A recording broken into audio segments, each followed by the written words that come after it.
Welcome to విజయనని recipes. ఈరోజు అరటికాయ bajji evening snack ఎలా చేసుకోవాలో దానికి ప్రిపరేషన్ ఎలాగో చూద్దాం.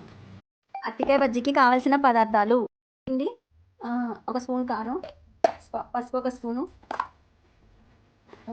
వాము కొంచెం చేతిలో ఇలా వేసుకొని ఆ చేతిలో కట్ చేసి వేయాలి. ధనియాల పొడి,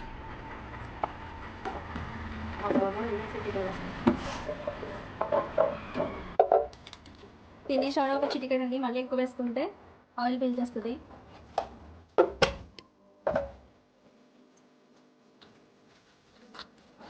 బాగా కలుపుకోండి. ఇప్పుడు వాటర్ వేసి చక్కగా కలుపుకోవాలి. చిక్కగా వాటర్ కొంచెం కొంచెం వేసి కలుపుకోవాలి.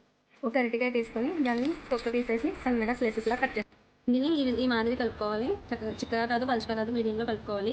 అరటికాయ ముక్కలు చూడండి ఇలా స్లైసెస్లా కట్ చేసుకోవాలి సన్నగా. ఓకేనా? ఇప్పుడు మనం దీని ఆయిల్ పాన్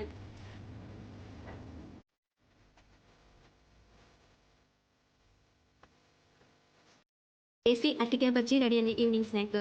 నేనైతే పుదీనా పచ్చడితో తింటాను, మా పిల్లలైతే టమాటా సాస్ వేసుకొని తింటారు, ముంచుకొని తింటారు. సూపర్గా ఉంటుంది. తినండి, టేస్ట్ చేయండి. మీకు కూడా నాకు టేస్ట్ చేసి కామెంట్ చేయండి, సబ్స్క్రైబ్ చేసుకోండి.